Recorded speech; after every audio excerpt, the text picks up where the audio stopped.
హైదరాబాద్లో event organiser Yashwant kidnap కలకలం రేపింది. హోలీ ఈవెంట్ కోసం ఫైనాన్షియల్ శ్రీనాథ్ రెడ్డి దగ్గర యశ్వంత్ డబ్బులు తీసుకున్నాడు. పలు కారణాల వల్ల ఈవెంట్ రద్దయింది. దీంతో అధిక వడ్డీ చెల్లించి డబ్బులు తిరిగి ఇవ్వాలని శ్రీనాథ్ రెడ్డి డిమాండ్ చేశాడు.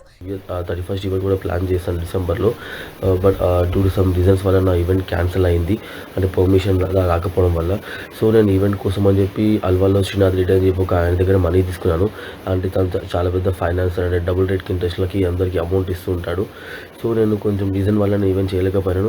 ఆయన కూడా రీజన్ తెలుసు ఎందుకు నేను ఈవెంట్ చేయలేదు అని చెప్పి కూడా. సో ఈవెంట్ దాని తర్వాత నాకు కొంచెం మేనేజ్మెంట్ చేయడం స్టార్ట్ చేశాను. అమౌంట్ ఇవ్వు అని చెప్పి. అప్పటికి నేను వాళ్ళకి ఒక అగ్రిమెంట్ లాగా రాసిచ్చి నేను సో టైంకి అమౌంట్ ఇస్తాను చెప్పాను. సో దాంట్లో కూడా నేను మొన్న కొంచెం అమౌంట్ కూడా పే చేశాను.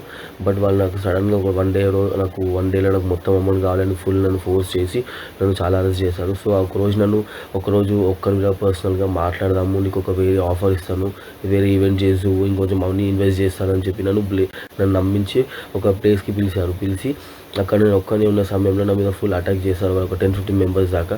సో అప్పుడప్పట్లో మా తమ్ముడికి ఇన్ఫార్మ్ చేసి అతను పిఎస్కి వెళ్ళి వాళ్ళకి పిఎస్లో కంప్లైంట్ ఇచ్చాడు. అక్కడ నుంచి మళ్ళీ వాళ్ళు పిఎస్లో కంప్లైంట్ ఇచ్చారని చెప్పి వీళ్ళకి తెలిసి నన్ను అక్కడ నుంచి కిడ్నాప్ చేసి ఇంకొక ప్లేస్కి షిఫ్ట్ చేసి నన్ను ఆల్మోస్ట్ ఒక 10 o'clock 11 o'clock కిడ్నాప్ చేసి వాళ్ళు మార్నింగ్ 3-4 దాకా నన్ను అక్కడనే ఉంచారు. ఫుల్ నన్ను టార్చర్ చేశారు.